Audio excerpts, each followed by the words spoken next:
I didn't feel like I was in my body. I didn't feel like I was living the life that I was meant to live on this planet. So I remember showing up that first day and thinking, there's so much more that I want to do. There's so much more that I want to be. There's so much more that I want to create and give. And how? The year before I did Kabbalah was probably the worst year of my life. My dad was battling cancer and dementia. I'd been unemployed for a year and a half. My dog started having seizures.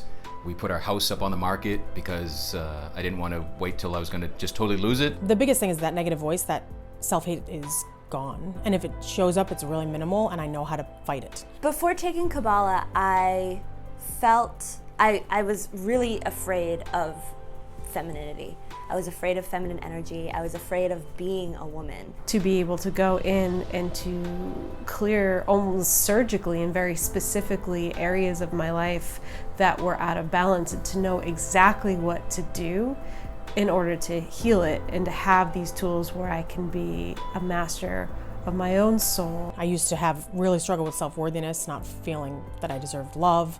And now the self-love that I have for myself is so great that those things don't really afflict me anymore. They're not really part of my life. I had an addiction that I took a long time for me to realize it was an addiction, that it was bad for me, that it was hindering a lot of my progress. And since Kabbalah, that addiction is gone. I think the biggest thing that I can point at is my financial foundation. I went from living paycheck to paycheck, not having the money that I really wanted, and not being responsible with the way that I was spending that money, to now having a strong foundation, earning probably 5 or 6 times what I was earning then. That's all because of Kabbalah.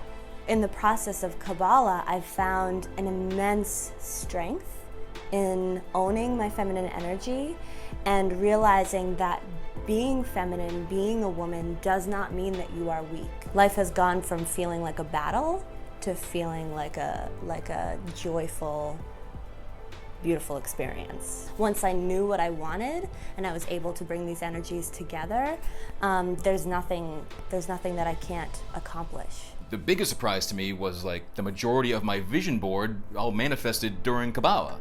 I went into it believing I was, setting the seeds, and this is all the things that'll show up after Kabbalah and in the years to come. And the vast majority of goals I had that I thought were years away all showed up before Kabbalah was done. I got a giant raise, I got my dream car, got all these things faster than I ever expected. And when Kabbalah ended, the rate of acceleration is even faster since Kabbalah has stopped. There are some parts of me that I've healed so completely that I don't even remember what the old reality was. There are very, very few triggers that I have. And all of a sudden you look around and you're like, oh wow, I did all of that. You see that it truly is actually limitless. You are limitless, your capabilities are limitless, the energy there that you can tap into is limitless. You get this very practical, okay, this is the next step. This is the next step. This is very practically what you need to do in your life today. These are the steps that you need to take to get from where you are to where you want to be.